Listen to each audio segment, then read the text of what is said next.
na vida, e nós nessa noite vamos falar sobre a igreja e sobre esse papel social dela. Eu quero que você abra a palavra em Lucas capítulo 10, versículo 25.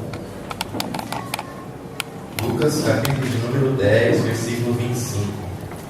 O título é Um Mundo Melhor. Você crê? Amém. Amém. Lucas capítulo 10, versículo 25.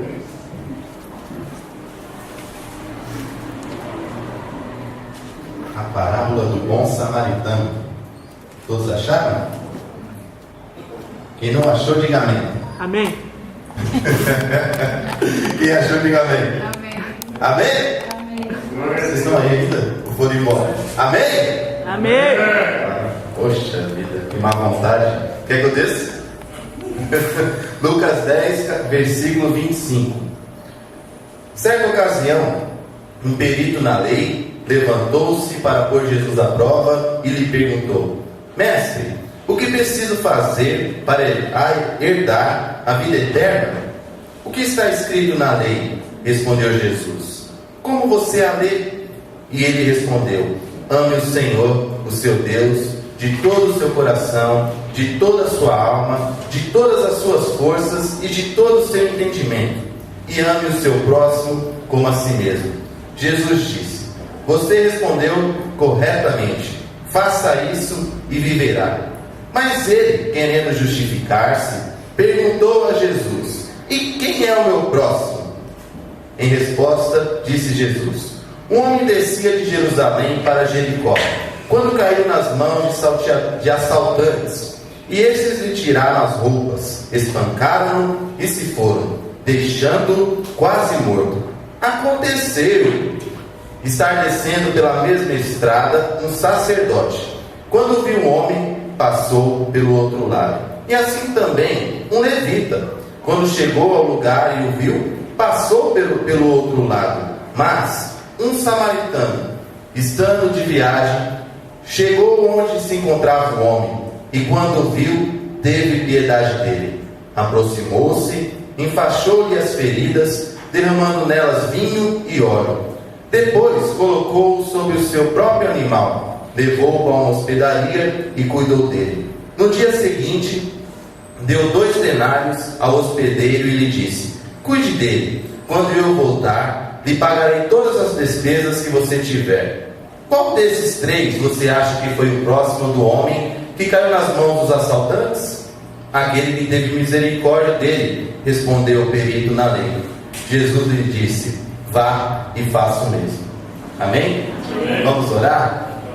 Deus amado e querido, nessa noite nós acreditamos e somos sabedores que a Tua palavra é luz para o nosso caminho e lâmpada para os nossos pés. Nós pedimos a Ti que através do Teu Espírito Santo Tu venhas ministrar algo de valor em nosso coração e que essa igreja aqui possa ser essa luz para este mundo, ó Pai. Que o Senhor venha ser conosco em todos os momentos, para a honra e glória do Teu nome. Amém. Graças a Deus. Em nome de Jesus. Glória a Deus. Um mundo mais justo, seguro, honesto e solidário é possível? Creio que a maioria das respostas sinceras aqui, nos ambientes que nós estivermos durante a vida, será que não é possível. Que o mundo, a tendência é cada vez ficar pior. Pelo menos nas conversas que tenho durante minha vida e durante a caminhada cristã, eu percebo que a igreja tem um certo pessimismo com relação à vida e com relação ao mundo, com relação ao país, com relação ao planeta, e dessa forma acham que o mundo não vai melhorar, que a tendência é piorar.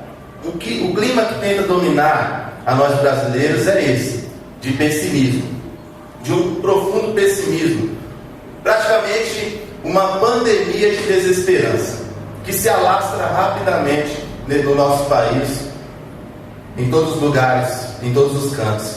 E essa mensagem, ela tem o objetivo de causar em nós uma mudança de ânimo e espírito com relação à esperança de melhora para o nosso país, para o nosso estado, para a nossa cidade e também para as nossas vidas. Por entender que o grande objetivo das boas novas do Senhor e do Evangelho é nos encher de esperança, fé e ação para que aconteça um mundo melhor, para que nós venhamos construir um mundo melhor. E nesse contexto que eu apresentei, nesse ambiente depressivo, também atingiu o Evangelho do Senhor. O Evangelho do Senhor, nas mãos dos evangélicos, a ponto de apregoarem sobre a vontade de Deus, o quanto pior, melhor.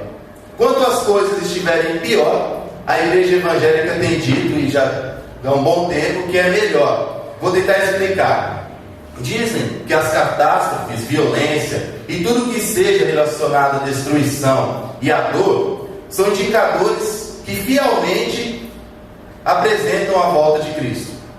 Ou seja, que essas catástrofes, que as tragédias, que a dor do ser humano está fazendo com que Cristo volte. Sem essa realidade, nessa visão do Evangelho, Cristo não volta, porque é essa a condição da volta dele. Tem que haver guerras, tem que haver destruição, tem que haver morte, tem que haver dor, senão Cristo não volta. Ou seja, mundo ruim, passaporte para Jesus. Mundo bom, e Jesus não volta, porque está apresentado isso na palavra de Deus. Dessa maneira, para os cristãos, o mal que sobrevém é bom. Se o mundo está ruim, então as coisas estão bem, porque Cristo, ele está voltando. E quanto maior for esse mal, melhor ainda. Acelerará. Sabia que eu ia complicar aqui? E o levantar de Jesus do seu trono. Quanto pior a situação, Jesus se levanta e vem. As coisas estando bem, não tem porquê ele se levantar. E estranhamente, olhando nesse ângulo, me parece que nós somos seduzidos a ficarmos felizes e satisfeitos com as desgraças, com as coisas ruins e com a dor, com a injustiça, com o sofrimento. Assistindo uma notícia, por exemplo, calamitosa lá no Haiti, que aconteceu há alguns anos, nós devemos gritar o quê? Glória a Deus! Glória a Deus, porque é Jesus voltando. Ele disse isso que acontecia na tua parte. Você não consegue sentir a dor dos haitianos, como o Adriano falou outro dia aqui. Você não se compadece. Você olha para lá e diz, glória a Deus. Está vendo? Está escrito aqui. Jesus vai voltar.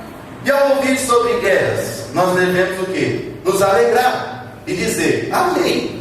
Que se matem, que se destruam, porque Jesus, ele está voltando. Segundo esse pensamento, remar contra isso tudo, além de ser ineficaz, porque quem pode ir contra a vontade de Deus? Se essa é a vontade de Deus, que o mundo se destrua, se acabe, que as pessoas se matem umas às outras, o que adianta ir contra, se essa é a vontade de Deus? Ninguém vence a Deus. Também seria um verdadeiro atraso ao esplendoroso retorno de Jesus sobre as nuvens. Se eu conseguir de alguma forma interferir neste mundo, que as coisas estão indo mal, mas que para nós que somos cristãos é bom, se ele interferir, eu atraso a volta dele. Então deixa como está, deixa as coisas, o barco levar nessa ventania, nessas ondas, e Jesus volta e me tira dessa enrascada, deste mundo perdido. Então, se eu conseguir interferir, eu atraso a volta de Jesus. Qual é o nosso papel nesse ambiente? Nesse ambiente que eu estou apresentando, que é o ambiente da maioria das igrejas. Primeiro, frequentarmos nossas igrejas. Primeiro papel. Você tem que estar dentro da igreja. Fala sobre a cobertura da igreja, do pastor, do apóstolo, quem quer que seja. Você tem que estar sobre essa cobertura. Segundo ponto, agimos corretamente na vida, porque nós não podemos vacilar. Porque vai que Jesus volta bem naquela hora que você não está agindo correto. Você fica para trás.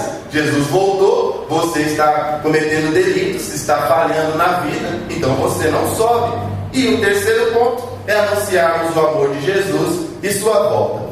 Quem crê, bem, creu. Quem não crê, o problema é dele.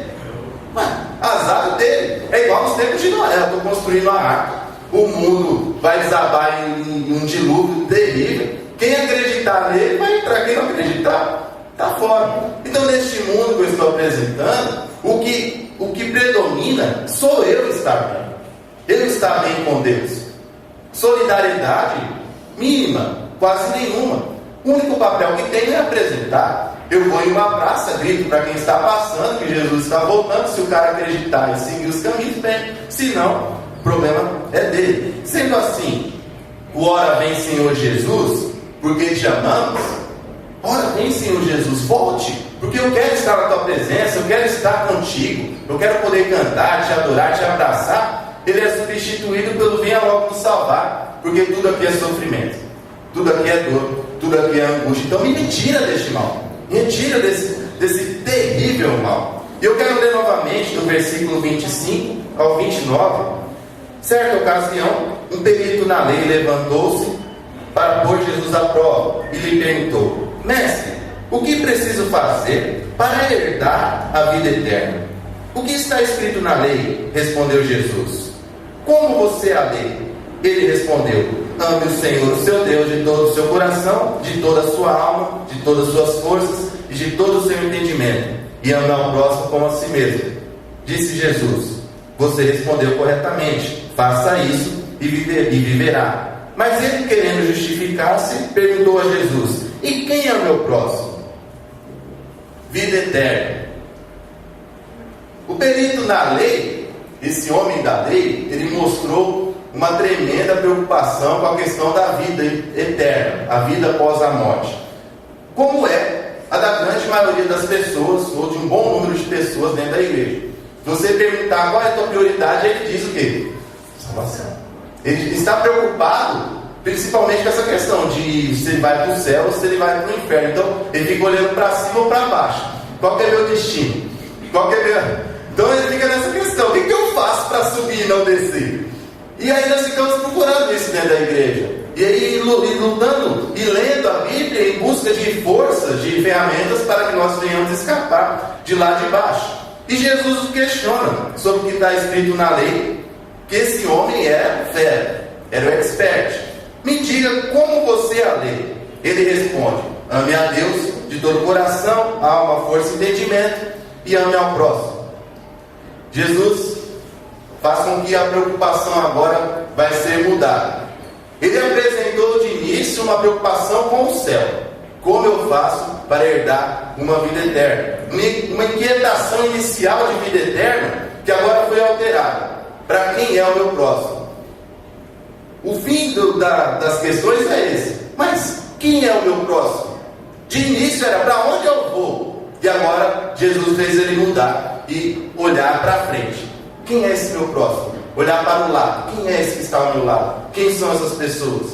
Cristo nessa passagem demonstra qual deve ser a preocupação daqueles que pretendem seguir a vontade de Deus. Jesus vai mostrar agora qual deve ser a preocupação daqueles que pretendem, que querem seguir e fazer essa vontade de Deus. Porque a princípio ele mostrou simplesmente uma preocupação de ir para o céu. Agora Jesus inverte essa questão. Não, como que você vai ter que viver para fazer a vontade de Deus? Amor a Deus e dedicação ao próximo. Vida eterna de solidariedade. Foi o que Jesus apresentou para eles.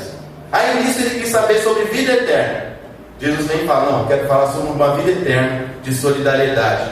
No versículo 30, ele começa a contar uma história. Em resposta disse Jesus: um homem descia de Jerusalém para Jericó, quando caiu nas mãos de assaltantes. Estes lhe tiraram as roupas, espancaram, se foram, deixando-o quase morto. Aconteceu que, está descendo pela mesma estrada, um sacerdote, quando viu o homem, passou pelo outro lado. Um sacerdote, alguém que frequentava a religião, que tinha fé, que tinha mandamentos. E assim também um levita, quando chegou ao lugar e o viu, passou pelo outro lado. Também alguém ligado com o meio religioso. Mas um samaritano, estando de viagem, um homem comum, chegou onde se encontrava o homem, e quando o viu, teve piedade dele. Aproximou-se, enfaixou-lhe as feridas, derramando nelas vinho e óleo. Depois colocou-o sobre o seu próprio animal, levou-o para uma hospedaria e cuidou dele, serviço completo. No dia seguinte deu 2 denários ao hospedeiro e lhe disse: cuide dele. Quando eu voltar voltar, lhe pagarei todas as despesas que você tiver. Qual desses três você acha que foi o próximo do homem que caiu nas mãos dos assaltantes? Aquele que teve misericórdia dele, respondeu o perito na lei. Jesus lhe disse: vá e faça o mesmo. Vá e faça o mesmo. O trecho do livro Se Deus Existe Porque Há Pobreza, do Juki Musume, diz assim: mãe, no céu tem pão? Uma voz trêmula de febre e fome, corpinho raquítico nos braços da mãe, que tem seu coração cortado de dor e desespero. Uma pergunta feita no sertão perdido do Brasil. Quantas crianças, homens e mulheres já passaram por situação semelhante de desespero em nosso país? E você olhar para a sua família, para os seus filhos e não ter o que oferecer, não ter alimento para dar, ou em um dia de um aniversário, numa data especial, não ter condições de presentear o seu filho, o seu irmão, a sua mãe. Quantas e quantas pessoas já passaram por isso? Quantos e quantos desses já morreram desnutridos e desidratados neste mundo? Quantos ainda terão que cavar no fundo de suas casas um buraco para enterrar o seu recém-nascido? Quantos? O grande sonho de todos esses é um dia o sofrimento ser extinto. O grande sonho de todas essas pessoas que já passaram, que passarão por isso, é que esse sofrimento ele acabe. Pergunta: quantos ainda podem parar e ajudar? Parar e ajudar. Fazer igual esse samaritano que Jesus mandou imitar. Faça igual a ele. Pare e ajude. Inúmeros governantes, igrejas, empresas, pessoas podem ser esse bom samaritano. Inúmeras pessoas podem fazer a vez desse samaritano, ou imitar o sacerdote e o levita. Uma das duas coisas nós fazemos como seres humanos, como cidadão desse país: ou nós paramos e ajudamos, ou a gente vai para o outro lado e continue a nossa caminhada,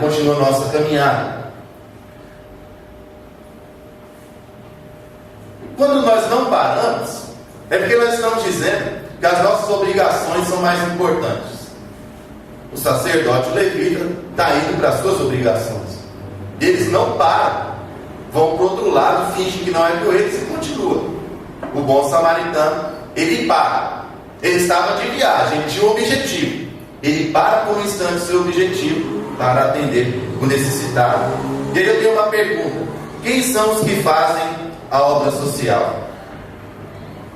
Quem são os que fazem a obra social? Os que param quando é preciso. Esses são os que fazem a obra social. Quando para o seu projeto, quando para a sua caminhada, quando para o seu destino, para poder ajudar. Obra cristã e obra social, por exemplo, ela é feita nas filas de qualquer estabelecimento que você esteja. Você não precisa de uma escala para fazer obra social. Você, numa fila de estabelecimento, você pode fazer a obra social. Ao perceber que alguém ao seu lado, na sua frente, aquele teu próximo está querendo conversar, e você para a tua correria e amorosamente presta atenção, você está fazendo uma obra social. Um dia desses, há uns meses atrás, um mês e pouco, eu estava na fila do açaí e um homem veio com uma garrafinha de pinga. Eu estava com um monte de coisa eu tenho a mania de não pegar carrinho, e eu estava com um monte de coisa no meu colo assim, caindo, e aquele homem pegou e foi atrás de mim e falou: passa você. Ele falou: obrigado, e foi. Quando ele foi, ele parou, voltou, olhou para mim e disse: ninguém faz mais isso. Eu falei: é verdade, mas às vezes ou outra alguém faz. Aí a gente começou a conversar. Aí ele falou: eu estou indo lá na igreja dos mormons, e quando eu cheguei eu falei para eles que eu bebo. Quando eu entrei, eles falaram: tudo bem, fica aí, com o tempo você vai parar. E aquela conversa foi fluindo, e eu fui percebendo que tudo que ele queria era conversar. Tudo. Somente. Era uma obra social. Talvez ele não tinha ninguém que falasse com ele há um bom tempo. Talvez hoje, até dentro da igreja, não tinha quem conversasse conversasse com ele, que o achasse uma pessoa indigna de estar naquele lugar. E ele queria conversar. A obra cristã, ela é feita por uma comunidade, por exemplo, chamada Geração de Adoradores, que doou semana passada 2 litros, 250 ml de sangue. Uma igreja que doou esse tanto de sangue. Também é uma obra social. Doou para pessoas que nós nem conhecemos, nem sabemos quem é. Quem vai receber esse sangue? Não sei. Talvez nós nunca venhamos conhecer. Mas o pensamento é esse: estou ajudando alguém, estou pensando em uma sociedade. Obra cristã são irmãos que saem de suas casas levando alimento e amor semanalmente para pessoas à margem da sociedade. Quando você leva aquele alimento, você não está levando simplesmente o alimento, mas você está levando dignidade para eles, valor. Você olha para ele e não precisa nem falar. Você é importante, você está aí, mas isso não fez você perder o seu valor. Tanto que nessa noite fria me fez sair da minha casa para vir aqui até você. Quando você tem esse pensamento, é lindo. Mas quando a pessoa ela faz isso para querer de alguma forma conquistar a Deus, conquistar status, ela perdeu. Mas mesmo assim, o valor ainda está declarado, Deus. Você tem valor. Porque até para ganhar o favor de Deus, eu preciso de você. O próximo, ele é importante. Obra cristã, por exemplo, social, é cuidar dos filhos e filhas. É uma obra cristã e social fantástica. Se todos os pais forem comprometidos com os seus filhos, eu acredito que haverá uma grande redução de crianças, de adolescentes que se perdem. Porque muitos deles não têm referência em casa. Aí você pode dizer, mas tem pessoas que não têm e que também não viraram uma pessoa ruim. Não sei disso. Mas uma família estruturada, pessoas dentro de casa que orientem a respeito dos valores da criança, isso faz a diferença sim. E isso também é uma obra social. Você ir a um asilo, a uma casa de repouso, é uma obra social. Você está indo lá levar o amor de Deus. Amigos, na vida existe muita correria e compromisso, não é? Você tem muitos compromissos e muitas correrias. Tem hora o seu corpo até não vence. Você desaba, você se entrega. Porém, ela se completa não nessa correria, mas nas pausas, nas interrupções. É ali que ela se complementa. Não é na correria, eu vou e volto. Mas quando você para, através dos acontecimentos inesperados, que não fazem parte da programação. O bom samaritano, ele não imaginava que no caminho ia encontrar alguém, como também o levita e o sacerdote. Nenhum deles imaginava que quando ele estivesse passando, ia ver alguém caído. Nesse inesperado que nós mostramos o nosso coração. É nesse que não foi planejado, que você de repente se viu e ali, o que você faz? Você ajuda ou você foge? Quando nós fugimos, é porque isso ainda não faz parte do meu coração. Eu me lembro, eu já contei isso outra vez, que logo no início da minha caminhada, eu estava virando a Sapopemba e quando eu virei, tinha um cara estrebuchando no chão. Ataque epilético ou endemoniado, depende da tua fé. E eu atravessei para o outro lado, eu saí correndo. Eu fui tocar o meu violão na igreja, porque aquela ajuda ao próximo ainda não fazia parte do meu coração. Eu não me preocupei a ponto de olhar para aquele homem e falar, não, preciso ajudar. Se eu vou conseguir ou não, não sei. Mas eu preferi correr. Eu me assustei com a cena. E o bom samaritano da parábola nem sequer imaginava que ia encontrar alguém caído. Assim também somos surpreendidos diariamente. Você não sabe quem vai estar do seu lado e quem vai precisar de você. Se você estiver disposto a ser uma pessoa cristã socialmente, naquela hora você será muito útil. Quando saímos para o sopão ou casa de repouso, de antemão, nós já sabemos que encontraremos as pessoas em um perfil. Não sabemos? Quando você vai para entregar sopa, você sabe que tipo de pessoa você vai encontrar. Os tipos de frustração, a angústia, o problema ali é aquele mesmo. Quando você vai lá na casa de repouso, você sabe que tipo de pessoa você vai encontrar, quais são as dificuldades, né? Mas na vida não é assim. Você não sabe quem você vai encontrar, que tipo de pessoa você vai se deparar. E nessa hora, aquela pessoa que realmente ela tem a vontade de fazer a obra social, ela é fundamental. Uma palavra pode mudar tudo. Um gesto, um abraço, um olhar. É nessa surpresa que nós mostramos quem somos de verdade. São nessas surpresas que nós demonstramos o amor às pessoas. Na surpresa. Quando eu me reúno em um grupo, vou fazer a obra de Deus, é muito fácil. Porque eu estou protegido pelos demais. Estou protegido. As pessoas estão vendo. Isso é propagado, isso é publicado. Nossa, como o Alex faz. Você viu como ele é dedicado? Você viu aquilo que ele falou? Você viu aquilo que ele fez, aquele gesto? Mas na vida ninguém vê, não tem público. E aí? Está caído ali sozinho. Ali que você mostra o seu valor. De bando, tem muito valentão de bando. E sai para brigar em grupo. Nossa, pega a madeira e tal. Mas quando você vai conversar com ele, ele não tem coragem de olhar no teu olho. De covardia. Não tem força. Não tem ousadia. A ousadia verdadeira é você ser cristão na vida. Então, pare para ouvir. Olhe nos olhos. Estenda suas mãos. Faça aquilo que com certeza Jesus faria. Temos uma imensidão de obra cristã e social diariamente. Uma imensidão. Talvez você se frustre. Poxa, como eu queria fazer a obra social. Como eu gostaria de ir ao sopão. Como eu gostaria de fazer isso e aquilo. E às vezes o tempo não dá. A pessoa não consegue. Mas eu quero dizer que socialmente falando, essa obra ela é grandiosíssima. Sejamos ceifeiros dessa seara. Sejamos nós os ceifeiros desse dia a dia, que propagam a palavra de Jesus. Bom samaritano é o símbolo de quem possui uma percepção exata de prioridade. Seu destino é importante. Ele não dá a viagem à toa, a passeio naqueles tempos. Vou andar no deserto, vou pegar o sol, vou atravessar de ponta a ponta. Não, ele tinha um objetivo, ele tinha um plano, mas ele teve a percepção, ele parou nessa eventualidade. Tem situações que não podem ser descartadas, como essa aqui. Não pode. Tanto que depois ele segue viagem, ele continua o seu percurso, mas ele para.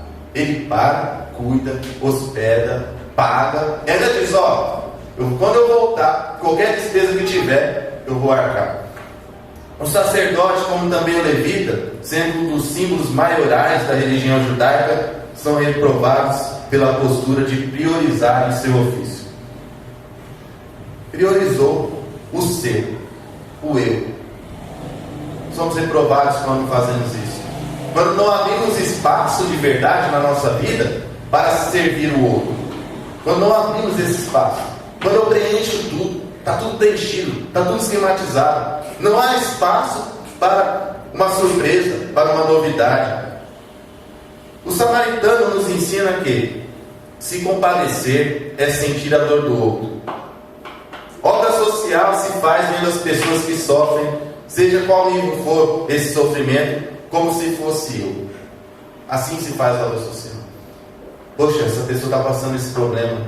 E você olha para ela e fala e pensa: podia ser eu. Sou eu também.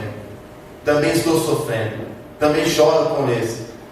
Obra social se faz assim. Você olha para o Caio e diz: sou eu também. Não existe escala nem data para agir socialmente. Existe uma vida cristã voltada para a sociedade.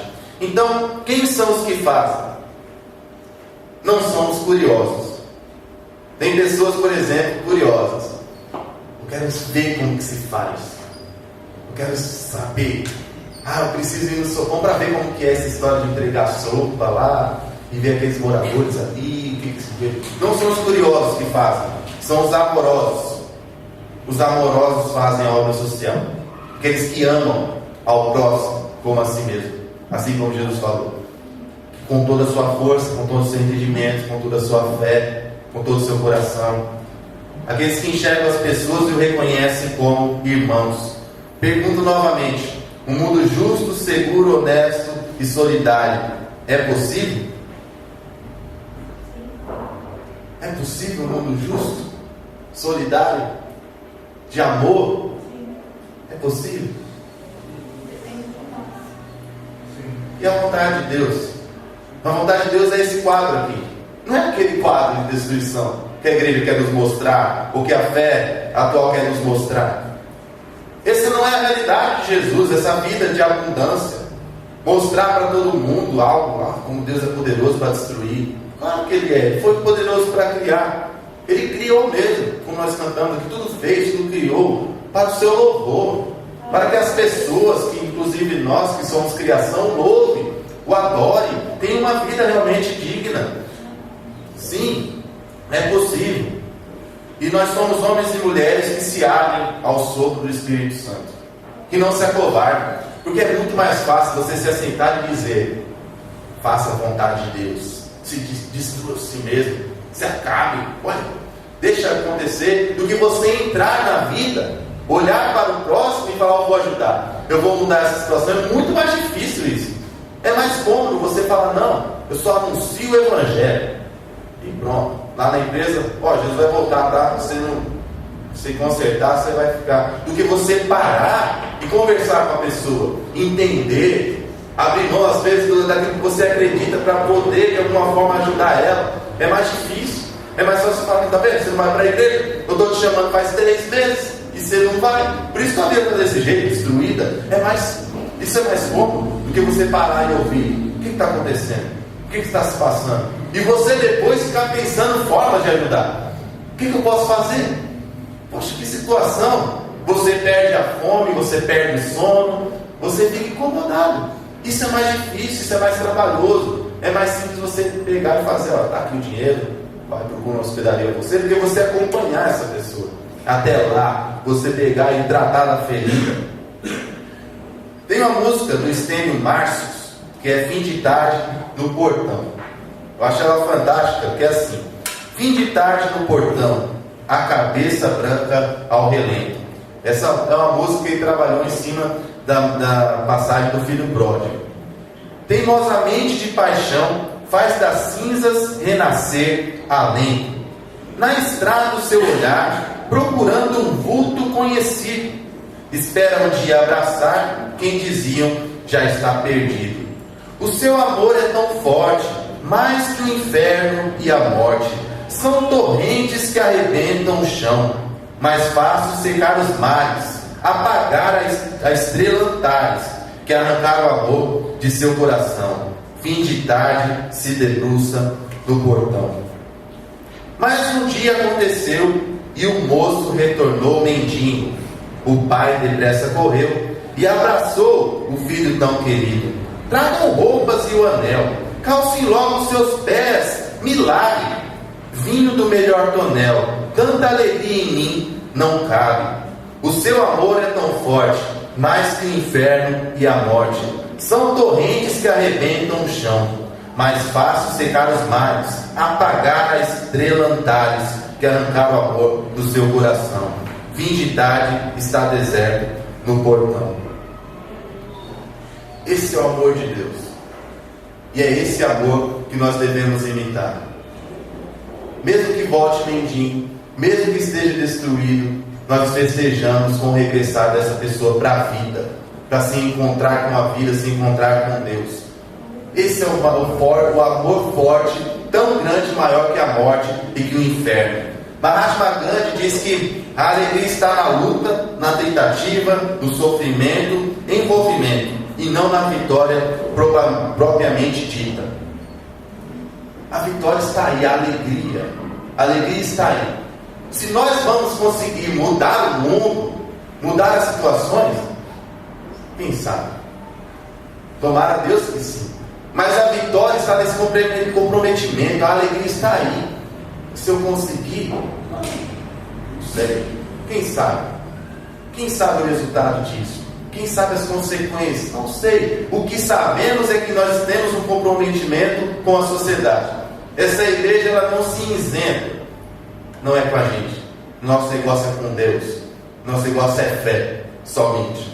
Nosso pensamento é esse, que nós queremos contribuir com as pessoas. Essa é a nossa alegria. Saber que estamos buscando os passos de Jesus e crendo em uma melhora. E crendo em uma melhora. Acreditando, confiando. Até o fim. Até a última gota do nosso sangue. Nós vamos acreditar que há possibilidade de existir um mundo melhor. E nós somos pessoas fundamentais para essa construção. Amém? Se você puder se colocar de pé.